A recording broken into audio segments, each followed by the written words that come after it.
I think that what drives me is always this sense of inadequacy and sort of like I have a hole I can't fill, and I've never liked myself that much. I look in the mirror all the time. I'm always looking for something to change, something to kind of improve. I still believe I'm going to be. If I really apply myself and do more incline bench, I'm going to be as muscular as you are. Wait, it never bench goes is away. incline? Yeah, dude. Well, you come to my garage, we'll work out. I'll spot you. I'm going to get that dad body. Get the dad body going. Fuck yeah. But yeah, you do have to believe in yourself, but your self-hatred is what makes you funny. Yeah. Well, your characters, you always start with these like very sort of sensitive characters. Like a lot of the characters in your movies are not guys that are benching 400 pounds or can beat the shit out of everybody in a bar. They're, in fact, the exact opposite. They're these vulnerable... People would say nerds. Yeah, like people 100%. say, and it's due to your credit, especially this day in Hollywood, they say nerds run Hollywood. I even think, I saw Wonder Woman the other day.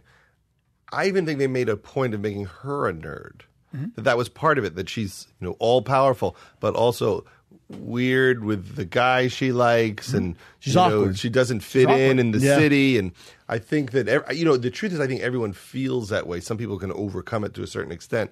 That's why it's always like funny when I forgot who I was talking about this with, but when you're like with people who are amazing, like LeBron James, and they've mastered a way to get in flow in their athletics, just to get in a zone, a zone where they're not doubting themselves. Yeah. We were talking about Federer the other day. This guy just doesn't make an unforced error for hours. That's incredible. And if you've ever played tennis, how hard that is. Yeah. And I think for comedy, you can get in that space where you forget and you hit some gear where you're not doubting yourself and you're just connecting to some creative pipe in the universe. And that's where you want to get, but man, it's a tough place to go if you have damage. Yeah. If you have like normal childhood psychic damage. Yeah. To like yourself enough to let go of your insecurity, to let your brain do what it has to do. But maybe that's good. I don't know. I don't think I know really too many comics that are that happy with themselves and just uber confident. Yeah, I don't think you like can real be. cocky. It's not going to work. No, it's so weird to Even Burr. I just did a panel with Bill Burr for Netflix. It's all these comedy showrunners. Burr, it's in front of like 200 people. Couldn't kill harder.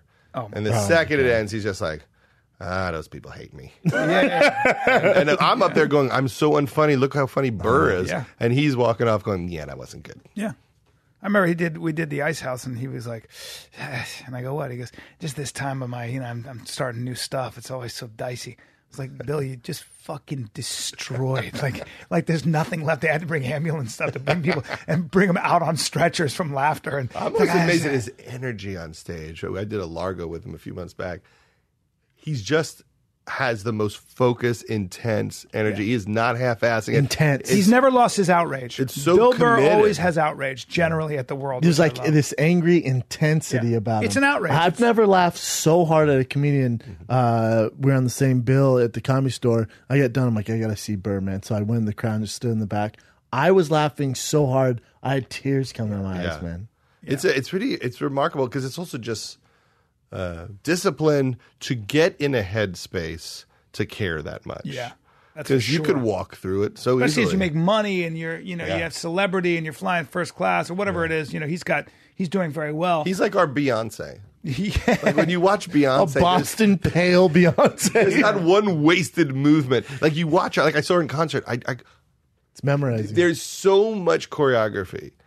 And she's singing that I thought, how can you remember more than 4 songs worth of choreography? Crazy. Yeah. There's thousands of moves here. Yeah. A hair went in her mouth for a minute and she went, and she made it into like part of the dance. Yeah. And it's so focused and confident. And that's what I always think of. Burr's like a flat ass Beyonce. Yeah, I don't think of a white. Hey, Judd, that's a stretch. Yeah, when I watch Burr, I don't think of Beyonce, but I get what you're saying, sort of. Like it's her ass, but the exact opposite. They're both human. It's a flat members of the Boston human race. You know what? Yeah. I meant he's our Kendrick Lamar. Yeah, there you go. Yeah, that's what you meant. Who? I couldn't believe how small he was, Kendrick. when we were doing that the Spike thing. I was Brilliant, like, that guy's brilliant artist. 5 feet Did you tall. do a thing with him? No, we were We're at just the Spike Awards, and he he, was there. came out and I didn't know who he was. I told Brian, went, that's the greatest hip hop artist on earth right now. And Brian goes, that little guy went, Yeah. what'd you I want, don't know. LeBron, 6'8"? Like, why's he got to be a big guy? He's brilliant, I don't know man. anything about rap. I just assumed rappers were huge guys. In your head, all rappers are 7 feet tall. They're 7 feet tall. They're all big guys. But they're just like, I think they're just like comics in the sense that they're poets. They're trying to express themselves. They're nerds. I mean, you bet that probably fit into how you become that person who has to 100%. express yourself that way. At some point, Yes. at some point, Kendrick Lamar was, avoiding a beating, and his talent, defined him. So you're like, oh, I'm not going to beat up that guy. I like that guy. Dre was in his basement. He wasn't out hanging out. Cube was the same way. They would they were literally in their basement creating stuff. Yeah. They were not out banging. No, people don't see people don't say banging, but people don't see Street don't guys, ever sorry. say banging Guys, sorry. ever in your Sorry, 50-year-old that's life street. again. It's gang Never banging, say but when banging you're in the know like ever me, when again. you're street, you say banging. No, but because people, Kendrick Lamar and the Ice Cube and the Game, like those guys are artists, man. They just come from that rough life. But people don't look at them like, it's a weird comparison. It can't get any weirder than Beyonce and Bill Burr. But, like Kendrick Lamar is, the same artist or small guy as like a Seth Rogen. Seth Rogen comes from this nerdy, what is he, Canadian? Yeah. And then Kendrick Lamar is that nerdy black kid. Yeah. But they don't make that. Even Tupac, I think, came from somewhat of a mellow Well, environment. Tupac went to Juilliard, right? School for the Arts. No, I think it was in Baltimore somewhere.